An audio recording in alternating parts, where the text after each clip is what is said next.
சமயம் என்பது தந்தையாம் கடவுளின் பார்வையில் தூய்மையானதும் மாசற்றதுமானது.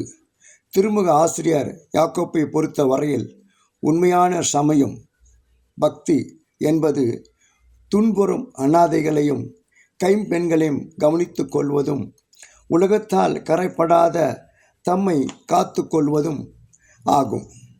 அதாவது உண்மையான வழிபாடு வர்ஷிப் என்பது அலங்காரமான ஆடைகளிலோ அல்லது பிரம்மாண்டமான இசையிலோ அல்லது கவனமாக திட்டமிடப்படுகின்ற சேவையிலோ அல்ல. மாறாக ஒருவரின் தனிப்பட்ட தூய்மை வாழ்விலும் அடுத்திருப்பவர்களுக்கு அனுபவபூர்வமாக செய்கின்ற சேவையில், பணியில், தொண்டில் அமைந்திருக்கிறது என்றார். மேலும் திருச்சபையின் அழகான கட்டிடங்களில் அவைகளின் சடங்குகளுக்காக செலவிடுகின்ற நேரங்களோ அல்லது பணமோ கூடுமானவைகளாக இருப்பதை திருத்தூதுவர் யாக்கோப்பு கண்டனம் செய்கிறார்.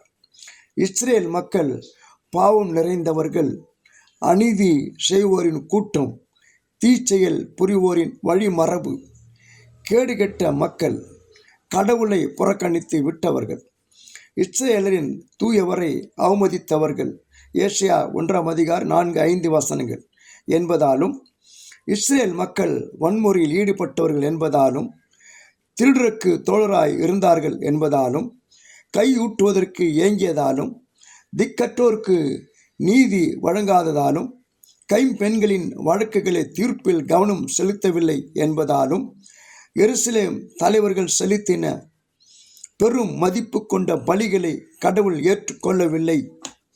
செயற்கையான வழிபாடு ஆர்டிஃபிஷியல் வர்ஷிப் முறைகளான திருவிழாக்கள், கூட்டங்கள் போன்றவற்றையும் ஒழுங்கீனமாக கொண்டாடும் அமாவாசை, ஓய்வு நாள் போன்ற வழிபாட்டு சடங்குகளையும் வெறுத்தார். ஏசாயா 1:10-15 யூதா எருசலேம் நாட்டு தலைவர்களை கண்டித்தார்.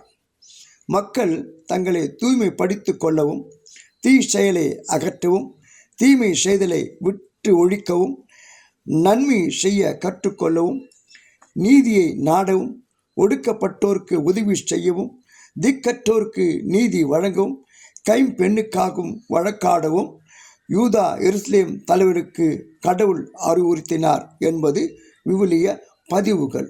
ஏசாயா 1:16-17 எனவே நீதி நேர்மையை கடைபிடித்து அன்பு, இரக்கம், பரிவு, கருணை போன்ற மனித நேய செயல்களால் நம்மை சுற்றியுள்ள அனாதைகளை, ஆதரவற்றவர்களை, ஒடுக்கப்பட்டவர்களை, ஓரங்கட்டப்பட்டு ஒதுக்கப்பட்டவர்களை, இயலாதவர்களை, தேவை உள்ள விளிம்பு நிலையில் உள்ள மக்களை அணுகிச் சென்று நமது உதவி கரங்களை நீட்டி ஆதரவளித்து நமது உண்மையான பக்தியை, சமய வாழ்வை, வழிபாட்டு முறையை, ட்ரூ வர்ஷிப் விளங்க செய்வோமா?